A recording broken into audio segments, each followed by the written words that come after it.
अस्सलाम वालेकुम व्यूअर्स, कैसे हैं आप। उम्मीद है आप सब खैरियत से होंगे। आज हम बात करेंगे सीएसएस और पीएमएस के एस्से की। आपको पता है कि एस्से बहुत ज़्यादा इम्पोर्टेंट रोल प्ले करता है सीएसएस में और पीएमएस में भी। अगर आपका एस्से क्लियर हो जाता है तो डेफिनेटली आपकी अदर बुक्स जो हैं वो भी क्लियर होने के चांसेस होते हैं। तो सबसे ज़्यादा मेहनत आपको एस्से पर करनी पड़ती है और एस्से की भी आपने डिफरेंट थीम तैयार करने होते हैं, ना कि आपने पूरे एस्से तैयार करने होते हैं। और सबसे अहम पार्ट जो होता है वो एस्से का, वो आउटलाइन होती है। आपकी आउटलाइन अगर अच्छी होगी, आपने जो कुछ अपने एस्से में लिखना है वो अगर आपने आउटलाइन में मेंशन किया हुआ होगा तो एग्जामिनर को आगे जाने की ज़रूरत ही नहीं पड़ेगी। आपको एग्जामिनर को वही सब कुछ जो है वो आउटलाइन में मिल जाएगा जो उसको एस्से में चाहिए होगा। तो वो डेफिनेटली आपको पास भी करेगा और अच्छे मार्क्स भी देगा। तो आज हमने बात करनी है एस्से ऑन टेररिज्म पे, क्योंकि टेररिज्म एक बहुत एक इम्पोर्टेंट टॉपिक है और इस पर हर साल किसी न किसी डोमेन में एस्से ज़रूर आ जाता होता है। तो बात करते हैं अपने एस्से की। सबसे पहले आपने इंट्रोडक्शन लिखना है। इंट्रोडक्शन आपका ऐसा होना चाहिए कि एग्जामिनर को पढ़ के डेफिनेटली ये यकीन हो जाए कि आपको इस एस्से के बारे में बहुत कुछ मालूम है, आपको नॉलेज है। तो आपने ऐसे पूरा एक्सप्लेन इंट्रोडक्शन में नहीं करना, बल्कि आपने छोटा सा एक ओवरव्यू देना है कि आपने अपने पूरे एस्से में कौन कौन सी बात मेंशन करनी है, आपने उसको थोड़ा सा एक्सप्लेन करना है। सेकंड हेडिंग आपने देनी है a bird's eye view of terrorism in Pakistan.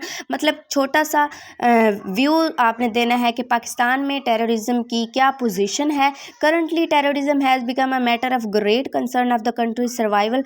सबसे ज़्यादा अहम पॉइंट ही कंट्री के सर्वाइवल के लिए यही होता है कि कंट्री की सिक्योरिटी लेवल कितना मज़बूत है और वो वहाँ पे रहना कितना आसान है, ये कितना मुश्किल है। Pakistan ranks 10 out of 163 countries in terrorism affecting countries the global terrorism index 2021। तो आप इसमें कोई और एविडेंस भी दे सकते हैं, ज़रूरी नहीं है कि आप यही एविडेंस दें या आप इसी की बात करें जो मैंने की है, तो आप कोई और भी बात कर सकते हैं। आगे चलते हैं नेक्स्ट हेडिंग की तरफ। तो आपने यहाँ लिखना है what are the alarming impacts of terrorism experienced by the country. Impacts कौन कौन से हैं जो टेररिज्म की वजह से एक कंट्री को फेस करने पड़ते हैं। तो पहला इम्पैक्ट आप लिखोगे social impacts, restriction on social mobility. Social जो होता है वो यही होता है कि लोग एक दूसरे से मिलना जुलना कम कर देते हैं, लोगों का बाहर निकलना महाल हो जाता है। जब बहुत ज़्यादा बम धमाके एक कंट्री में हो रहे होते हैं तो लोगों को बहुत ज़्यादा सर्वाइव करने में बहुत ज़्यादा मुश्किल होती है। कोई भी बंदा अपने काम पे नहीं जा सकता, उसको यही डर लगा रहता है कि कहीं कोई धमाका ना हो जाए। घर वालों को यही फिक्र लगी रहती है कि कहीं कोई अनहोनी ना हो जाए। ठीक है, तो यहाँ पे आपने एविडेंस दे देना है। कोई रीसेंट अटैक जो है वो हुआ हो 2024 में, 2022 में, कोई भी किसी भी एग्जाम्पल की आप बात कर सकते हो। उसके बाद reduction in school enrolment. School enrolment बहुत ज़्यादा कम हो गई है।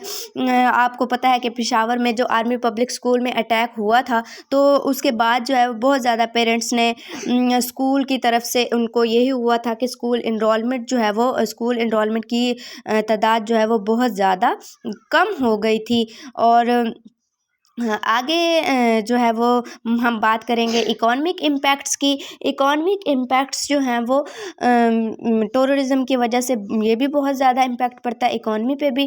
टूरिज़्म इंडस्ट्री इन लॉस में जा रही है, मतलब बहुत ज़्यादा जो है वो लोग जो हैं वो बाहर से भी नहीं आते कंट्री में विज़िट करने के लिए या टूरिज़्म के लिए, टूर के लिए नहीं आते लोग, क्योंकि यहाँ पे हालात बहुत ज़्यादा ख़राब हो चुके होते हैं। तो इस वजह से हम पाकिस्तान की इंडस्ट्री जो है वो बहुत ज़्यादा लॉस में जा रही है।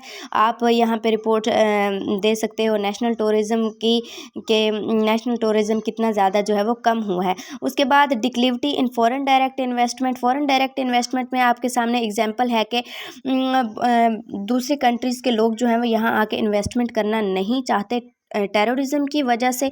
और फॉरेन डायरेक्ट इन्वेस्टमेंट जो है वो बहुत ज़्यादा कम हुई है। 41.9 बिलियन डॉलर से 35.6 billion dollar in last 5 year में ये जो है वो फॉरेन डायरेक्ट इन्वेस्टमेंट जो है वो कम हो गई है। किसकी वजह से? टेररिज्म की वजह से। टेररिज्म की वजह से बहुत ज़्यादा इम्पैक्ट पड़ता है पाकिस्तान की या किसी भी कंट्री की इकॉनमी पर। उसके बाद आगे हम बात करेंगे, अगला जो इम्पैक्ट हम डिस्कस करेंगे वो है हमारे पास इकोनॉमिक इम्पैक्ट हमने डिस्कस कर लिया। आगे है हमारे पास पॉलिटिकल इम्पैक्ट्स। पॉलिटिकल इम्पैक्ट्स जो है वो इसमें पहली बात जो है वो नेशनल सिक्योरिटी मैटर करती है। नेशनल सिक्योरिटी के अगर किसी कंट्री में टेररिज्म फैला हुआ है तो डेफिनेटली उसकी सिक्योरिटी जो है वो ख़तरे में है। और जैसे कि आप बात कर सकते हो कि अहमदाबाद ऑपरेशन जो किया था यूएसए वालों ने, अमेरिकन्स ने, कि उसामा बिन लादेन को पकड़ने के लिए, तो ये एक बहुत ज़्यादा थ्रेट की बात है नेशनल सिक्योरिटी के लिए कि कोई भी आकर जो है वो आपकी कंट्री में ऑपरेशंस करता है, तो ये बिल्कुल भी अच्छी बात नहीं है। उसके बाद दूसरा आप पॉइंट शेयर कर सकते हो, defamation of country world wide, यानी कि पूरी दुनिया में एक कंट्री की जो है वो डिफेमेशन हो जाती है, इम्पैक्ट बहुत ज़्यादा बुरा पड़ता है वर्ल्ड वाइड में। कोई भी मुल्क जो है वो उस मुल्क के साथ ट्रेड एग्रीमेंट करना नहीं चाहता, कोई भी इन्वेस्टमेंट नहीं करना चाहता, कोई भी बिज़नेस लॉन्च नहीं करना चाहता उस कंट्री में, क्योंकि टेररिज्म की वजह से पूरी कंट्री में जो है वो इम्पैक्ट बहुत बुरा पड़ चुका होता है एक कंट्री का, एक स्टेट का। तो एक soft image like a cashable commodity existing in a worst condition in Pakistan, मतलब बहुत ज़्यादा जो है वर्स्ट कंडीशन है पाकिस्तान की वर्ल्ड वाइड में टेररिज्म के हवाले से। बहुत ज़्यादा जो है वो बुरा इम्पैक्ट है पाकिस्तान का वर्ल्ड में, कि पाकिस्तान में टेररिज्म की वजह से, जैसे कि आप ये एग्जांपल भी दे सकते हो कि फ़ाटा ने पाकिस्तान को ग्रे लिस्ट में रखा था टेररिज्म की वजह से, क्योंकि पाकिस्तान में टेररिज्म के हवाले से कोई ऐसी कोई वो नहीं थी, कोई मतलब पॉलिटिकल कोई भी रिफॉर्म्स नहीं की गई थी टेररिज्म के हवाले से।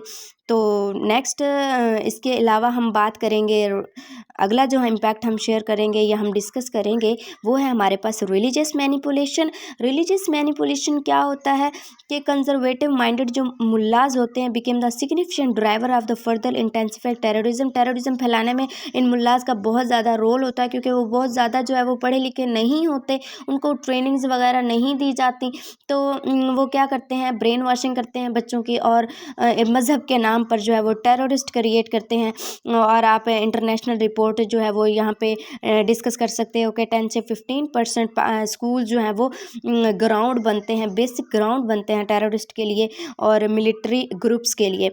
एटलीस्ट 299 मदरसाज जो हैं वो इन्वॉल्व हैं इसमें टेररिज्म में। अगली बात हम करेंगे the exploitation of local person during the launching of drone attacks. Drone attacks के दौरान जो हमारे पास रिफ्यूजीज़ आए हुए थे अफ़गानिस्तान की तरफ से, तो अफ़गानिस्तान की तरफ से रिफ्यूजीज़ हमारे पास जो आए हुए थे, तो उन पर ड्रोन अटैक्स किए गए थे, उनके साथ मिसबिहेव किया गया था।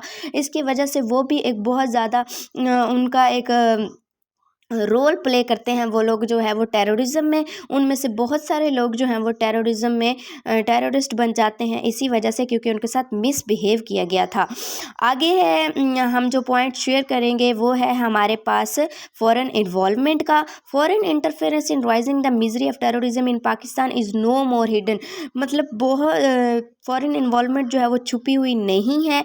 पाकिस्तान का सुन्नी मुस्लिम सेक्रेटेरियन मिलिटियन लश्कर जंगवी जो है वो उसको सऊदी अरेबियन जो है वो उसको डोनेट करते हैं। उसके बाद US secretary state Hillary Clinton जो है वो उसको डोनेट करते हैं, उनको मिलिट्री सपोर्ट देते हैं। तो ये फॉरेन इन्वॉल्वमेंट भी बहुत ज़्यादा रोल प्ले करती है हमारे मुल्क में टेररिज्म के हवाले से। उसके बाद 5वीं हेडिंग आपने देनी है, what practical measure can address the monster of terrorism in the country. कौन से प्रैक्टिकल मेजर्स हैं जो इसको एड्रेस कर सकते हैं इसको टेररिज्म को। To improve the education system, first of all education system को इम्प्रूव करें, एम्प्लॉयमेंट रेट ज़्यादा करें, एंटी टेररिज्म पॉलिसीज़ जो बनाई गई हैं उनको रिव्यू करें। उसके बाद जो रिलीजियस इंस्टीट्यूशन हैं उनको रजिस्टर करें, जो टेररिस्ट पकड़े जाते हैं या कहीं भी उनको रिहेबिलिटेट किया जाए, ठीक है, इफ़ेक्टेड पीपल को। उसके बाद जो है वो एंटी टेररिज्म डिप्लोमेसी को पीरियोरिटी दी जाए, पहला स्टेप पहली नंबर पर उसको रखा जाए और उसको एड्रेस किया जाए। उसके बाद क्रिटिकल एनालिसिस आपने अपने लिहाज से दे देना है, आपने अपनी राय दे देनी है। उसके बाद कंक्लूड कर देना है इसको, जो भी आपने एस्से में लिखा उसको आपने कंक्लूड कर देना है कि आपने कंक्लूजन बहुत अच्छा देना है। उम्मीद है आपको मेरी वीडियो पसंद आई होगी। अगर आपको मेरी वीडियो पसंद आई है तो प्लीज़ मेरे चैनल को सब्सक्राइब कर दें और मेरी वीडियो को लाइक एंड शेयर ज़रूर कर दें। और आप ये स्लाइड्स जो हैं वो इनको सेव भी कर सकते हैं, डाउनलोड कर सकते हैं, अपने पास रख सकते हैं। मिलते हैं नेक्स्ट वीडियो में इंशाल्लाह। अपना ख्याल रखिएगा। अल्लाह हाफिज़।